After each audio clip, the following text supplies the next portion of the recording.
You have reached the Spencerverse, where the worlds are just a little bit weirder than you expect. I'm LJ your author and narrator. Let's begin.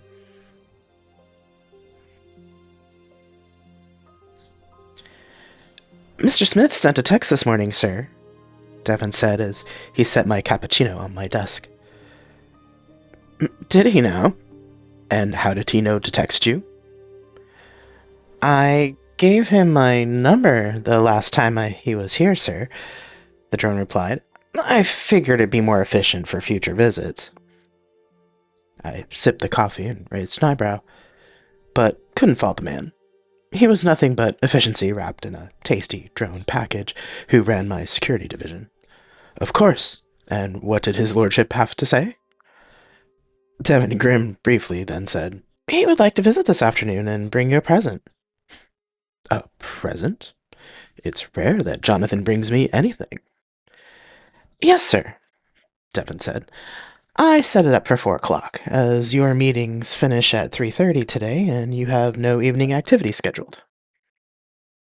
I narrowed my eyes at him, but I didn't say anything to that. Vampire drones as special as Devon were rare, and truly he did know me very well. Splendid. I look forward to it. Do arrange some drinks and nibbles, would you? Actually, sir, he said he would be bringing tea for you. I perked up at that. Tea? Devon grinned again. Yes, sir. Well, set up the patio for tea then, if you would. Ensure the heaters are on, though, since it'll be raining all day. As you wish, sir. I'll set that up as you meet with the accountants. I groaned dramatically. Well, at least it gives me something to look forward to while I'm being tortured with numbers. Everyone has their kinks, sir, Devon said and strolled out of the office. I noticed, with a smile, that there was a little bit of sass to his walk that I would have to address later. With a shake of my head and a tiny bit of corporate dread, I opened my laptop to bring up the day's email and schedule in order to prepare for the meetings to come. When I finally emerged from the last meeting with the accountants, I stepped out onto the patio of my office to find Johnathan sitting at the table, staring out at the rainy San Francisco skyline. He looked a lot more relaxed than I'd seen him in a long time, especially for being in the city. It was good to see him finally looking happy.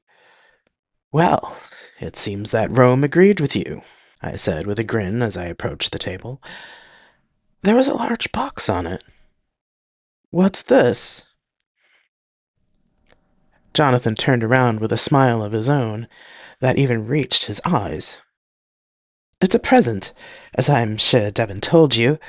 I've been wanting to find this for you for a while now, and I finally did. I went to the table and lifted the lid on the box. Nestled inside the packing material was a brass Samovar teapot, beautifully forged, and carved with a coat of arms that made me gasp.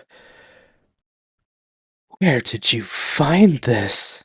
I said in a near whisper. In a private collection in Prague. I touched my fingers lightly on the surface, remembering a home and family that I had long since tried to forget.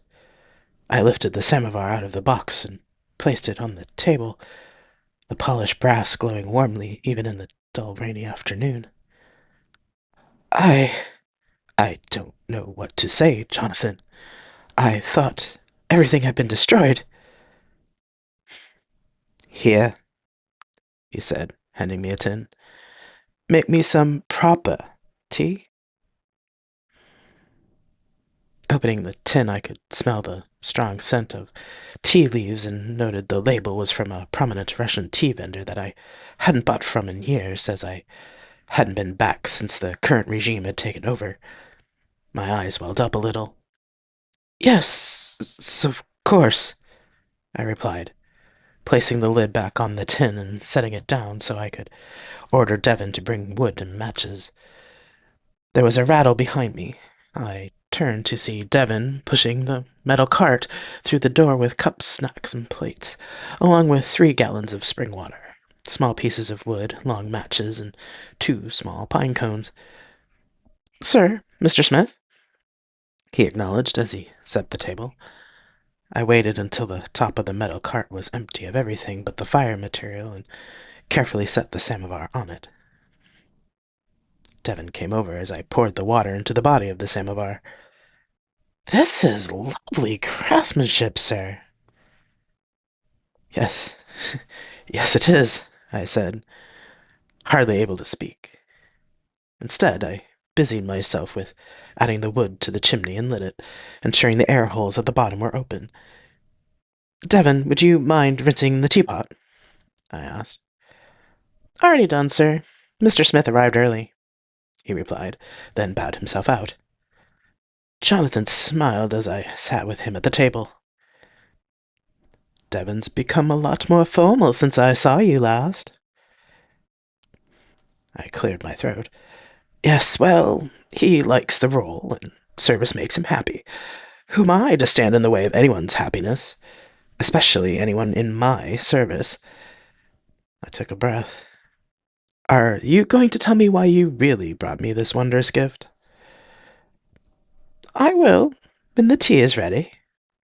Infuriating man, I muttered, which made Johnathan laugh, and I looked at him, confused. What? It reminds me of when we met at Mrs. Bennet's house all those years ago. I thought the same of you at that dinner, before we went into the night market. I believe you actually called me a prude that night, he said, pointing at me. Well, considering your reputation and the fact that we were both so very queer, you really were, I scoffed, telling everyone you were a widower. Very clever of Elizabeth to think of that one, though. Jonathan's face clouded over. Yes, she was incredibly intelligent. Yes, she was, and you were in love with her husband. Shame you had to take her down like that. I thought, but didn't say it out loud. I let the fire in the chimney burn for a while, then added the pine cones. The familiar noises making the patio feel much more homey. The rituals came back to me as I measured out the tea and cut the lemons. I could feel the presence of my grandmother with me as I listened for the first little sounds that indicated the water was hot enough. Johnathan sat with me in companionable silence, letting me putter around. In the nearly 150 years we'd known each other, Johnathan had become a constant in my life, no matter how far away he was or how much I had gotten under his skin and annoyed him. The samovar sound changed, and I filled the teapot. Attaching the holder to the top, I put the teapot on it. I counted the time in my head, then poured the tea, diluted it, and added the lemon and sugar, and put 1 cup in front of Johnathan. He took a sip. Ah, that's lovely, he said. I took a sip from my own cup, and my eyes teared up again. I wiped my eyes on my sleeve, not caring about getting makeup on the Armani. Johnathan, did you know that this was my grandmother's samovar? I thought everything was either turned to ash or melted down during the revolution. How did you find this? Well, it helps to have an MI6 handler who is not only an expert in antiquities, but has a particular love of Russian antiques. From what I understand from him, there were some revolutionaries who decided that they wanted some nice things of their very own. Luckily, the ones who carried this off before they destroyed the house took very good care of it. He took another sip of tea and added, apparently, Harry's negotiations with the owner of the collection were rather brutal. But the museums he donated the rest of his collection to are incredibly happy and grateful.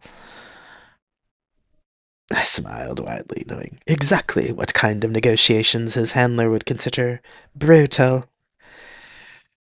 Johnathan may be a priest and pastor, but he had been a spy for just as long. I was touched. This is an incredible gift, Johnathan, and I am truly grateful for you bringing this back to me, but why? And how did you know this was my family's crest? Johnathan put his teacup down and took a breath, then said quietly, "When Toby died, you literally picked me up off of Market Street, took me to your house, and kept me from killing myself. And before then, when dealing with Tobias's death and Elizabeth's change, you were there for me, talking me into moving on with my life and finding purpose. You secured the investments needed to create the Gregory and the wherewithal to keep Rising Hope Mission alive, along with so many numerous things you didn't have to do to help me. The very least I could do, Vlad, was find you something of the family you'd lost, since I knew it had been important to you." He smiled gently. "As to how, well, there was a time early in our relationship that you let me into your mind, and I saw your family's crest and a memory of home that I could feel meant a great deal to you. I kept watch for the crest over the years, and when I asked Harry to look for it, I was able to send him the image mentally. Harry, fortunately, has an eidetic memory." I stood and made a fresh cup of tea for him, as his was cold, mostly so I could have something to do in order to collect myself. I put the lid on the samovar and closed the vents so that the fire would go out and sat back down. We both sipped our tea as the late winter sun set over the bay. After we'd finished, I asked, "How long are you staying in the city?" He smiled again. "Not long." "Will you ever forgive San Francisco, Johnathan?" He drank the last of the tea in his cup, put it down, and stood.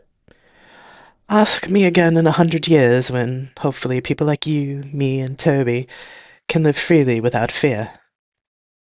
He put a hand on my shoulder and left. I took a breath and stared at the Samovar. Grandmother had been the only one to truly understand me, Johnathan. I thought at him, knowing he could understand me but not really reply. "And I understand you, brother." I sent the word brother, not in English, but in Russian. I felt his mind touch mine for a long moment, with a deep gratitude and love born of our long friendship, then fade as he got into a cab heading to the airport.